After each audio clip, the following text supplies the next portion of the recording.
Hi hello ಎಲ್ರಿಗೂ ನಮಸ್ಕಾರ. Welcome back to my mini vlog. ಎಲ್ರಿಗೂ ನಾಗರ ಪಂಚಮಿ ಹಬ್ಬದ ಹಾರ್ದಿಕ ಶುಭಾಶಯಗಳು.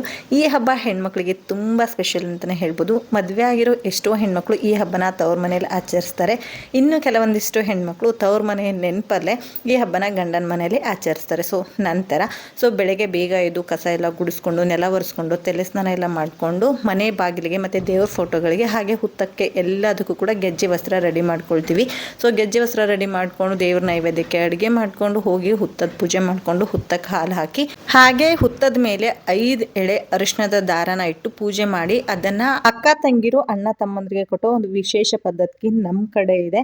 ಇದು ಏನಕ್ಕೆ ಅಂತಂದ್ರೆ ಈಗ ರಕ್ಷಾ ಬಂಧನ ಏನು ಬರುತ್ತೆ ಅವತ್ತು ರಾಖಿ ಕಟ್ತೇವಲ್ವ. ಸೊ ಅದಕ್ಕಿಂತ ಮುಂಚಿತವಾಗಿ ಈ ನಾಗರ ಪಂಚಮಿ ದಿನಾನೇ ನಾವು ಅಣ್ಣ ತಮ್ಮಂದ್ರಿಗೆ ಅಕ್ಕ ತಂಗಿರು ಈ ಒಂದು ಅರಿಶಿಣದ ದಾರವನ್ನ ಕಟ್ತೀವಿ. ಇದನ್ನ ಹುತ್ತದ ಮೇಲೆ ವಿಶೇಷವಾಗಿ ಬಿಳಿ ದಾರದಲ್ಲಿ 5 ಎಳೆ ದಾರ ಮಾಡಿ ಅದಕ್ಕೆ ಅರಿಶಿಣ ಲೇಪನ ಮಾಡಿ ಅದನ್ನ ಹುತ್ತದ ಮೇಲೆ ಇಟ್ಟು ಪೂಜೆ ಮಾಡಿ ಕಟ್ಟೋದು. ಇದು ಪ್ರತಿಯೊಂದು ಅಣ್ಣ ತಂಗಿರು ನಮ್ಮ ಅಣ್ಣ ತಮ್ಮದಿರು ಚೆನ್ನಾಗಿರ್ಲಿ ಅಂತ ಒಂದು ಕಟ್ಟೋ ಪದ್ಧತಿ ಇದೆ. ನಿಮ್ಮ ಕಡೆ ಯಾವ ಥರ ಆಚರಿಸ್ತೀರಾ ಕಮೆಂಟ್ ಮಾಡಿ. ವಿಡಿಯೋ ಇಷ್ಟ ಆದರೆ ಲೈಕ್ ಮಾಡಿ.